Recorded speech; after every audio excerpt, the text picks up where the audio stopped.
नमस्कार बंधुरा आज के आमी तुम्हादेर संगे एमन एक रेसिपि शेयर करब जेटा माछ ना मांस खाচ্ছ सेटाई बुझते पारबे ना। एटा आमी रान्ना करे तुम्हादेर संगे देखाबो। लास्ट पर्यन्त तोमरा देखते थाको कि रान्ना करछि आमी। और एटा यदि गरम भातेर संगे एरकम धोया ओठा एकटा रेसिपि थाके ताहले किन्तु आर कोनो कथाई थाके ना। जखन आमरा खेते बसि तखन यदि गरम गरम किछु परिवेशन करा जाय और तार साथे यदि पारफेक्ट किछु থাকে তাহলে কিন্তু আমাদের ভাত খাওয়াটা একদম জমে যায়। আমি এরকম মাছ নিয়েছি। মাছটা কি মাছ তোমরা বলো তো? এটা শঙ্কর মাছ। শঙ্কর মাছকে ভালো করে ধুয়ে পরিষ্কার করে নিয়ে জল ঝরিয়ে রেখে দিয়েছি। এদিকে একটা কড়াই নিয়েছি। কড়াইয়ে আমি কিছুটা পরিমাণে সরষের তেল দিয়ে দিলাম। সরষের তেলটা ভালো করে গরম হয়ে গেলে তাতে দুটো শুকনো লঙ্কা, কিছুটা জিরে ফোড়ন আর দুটো তেজপাতা আমি দিয়ে দেব ফোড়নে। ফোড়নটা যখন ভালো করে गंध छाड़बे तखन आमी दिए देव कुचिए रखा किछुटा पेঁয়াজ। এই পেঁয়াজটা দিয়ে আমি তাতে সামান্য পরিমাণে লবণ আর হলুদ দিয়ে ভালো করে ভেজে নেব। এই লবণ হলুদ দিলে পেঁয়াজটা অনেকটা নরম হয়ে যায় এবং ভাজাটাও খুব তাড়াতাড়ি হয়ে যায় বলে এতে লবণ হলুদ দিলে আর পেঁয়াজের কালারটাও খুব সুন্দর আসে। এর জন্য আমি লবণ হলুদ দিয়ে সবসময় পেঁয়াজটা ভাজার চেষ্টা করি। এই মাছটা কিন্তু আমি রান্না কোনোদিনই করিনি। আজকে আমার এক আত্মীয় দিদি হয়, সেই দিদির কাছ থেকে শুনে আমি এই মাছটা তোমাদের সাথে রান্না করে দেখাবো। তোমরাই বলো এই মাছটা কেমন হয়েছে শেষ পর্যন্ত দেখে।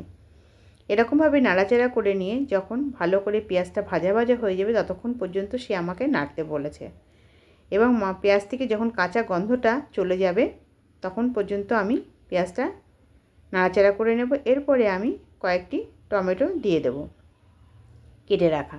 এরকম ছোটো ছোটো টুকরো করে কেটে রাখা টমেটো দিয়ে দিলাম। দিয়ে আমি ভালো করে আবারও নাড়াচাড়া করে নিলাম টমেটোটা গলে যাওয়া পর্যন্ত। দেখো টমেটোটা এইভাবে যখন নাড়াচাড়া করতে করতে একটু নরম হয়ে যাবে ততক্ষণ পর্যন্ত কিন্তু আমি এই মশলাটা কষতে থাকব। এরপরে আমি দিয়ে দেব কিছুটা পরিমাণে আদা বাটা। আমি 2 চামচ মতো আদা বাটা দিয়েছি। আর দিয়ে দেব এখানে কিছু গুঁড়ো মশলা। প্রথমে দিয়ে দেব ধনের গুঁড়ো, তারপরে দিয়ে দেব জিরের গুঁড়ো, তারপরে দিয়ে দেব আমি এক এক করে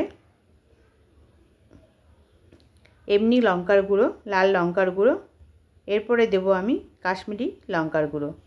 এমনি লঙ্কার গুঁড়োটা আমি দিয়েছি ঝালের জন্য আর কাশ্মীরি লঙ্কার গুঁড়োটা দিয়েছি আমি কালারের জন্য। এরপরে আমি ভালো করে মশলাটা কিছুক্ষণ সময় ধরে কষিয়ে নেব।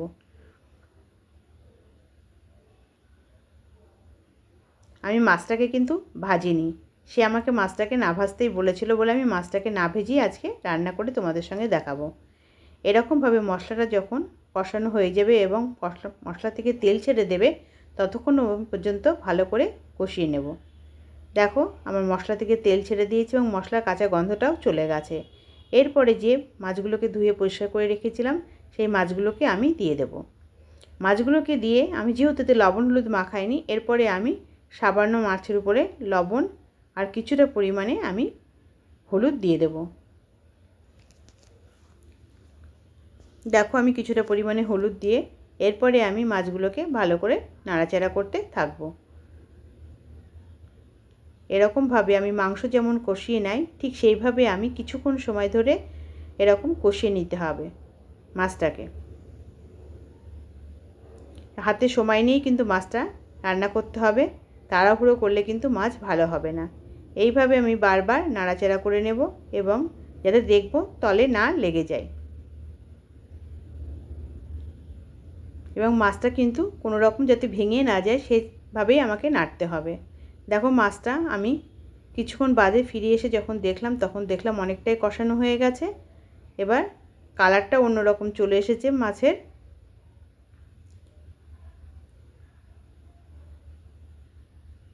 মাছ থেকে যখন তেলটা ছাড়তে শুরু করবে তখন বুঝে নিতে হবে মাছটা কষানো হয়ে গেছে। তেল ছেড়ে দেওয়ার পরে আমি সামান্য পরিমাণে একটু গরম জল করে রেখেছিলাম সেটা আমি দিয়ে দিলাম। খুব বেশি ঝোল দেব না, এটা গা মাখা মতনই হবে।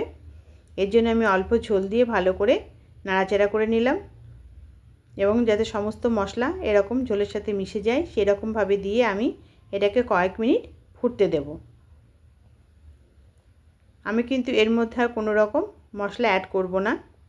এইভাবে ভালো করে ফুটে উঠলে যখন তেলটা বেরিয়ে আসবে তখন কিন্তু আমি এর উপরে কতগুলো ধনেপাতা, কুচি করে ধনেপাতা আর কয়েকটি কাঁচা লঙ্কা দিয়ে দেব।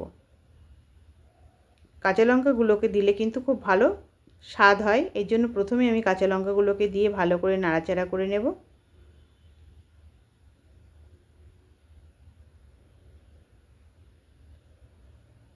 দেখো মাছটা আমার প্রায় রেডি হয়ে এসেছে, খুব সুন্দর রং চলে এসেছে মাছে, মাছ থেকে তেলটাও ছেড়ে দিয়েছে।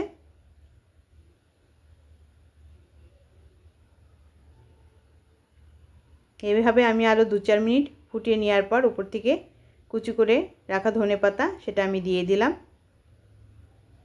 আর দিয়ে দেব ঘরে তৈরি করে রাখা কিছুটা পরিমাণে গরম মশলার গুঁড়ো। আমি সব সময় গরম মশলা ঘরেই তৈরি করে রাখি, আমি কেনা গরম মশলা খুব কম ব্যবহার করি।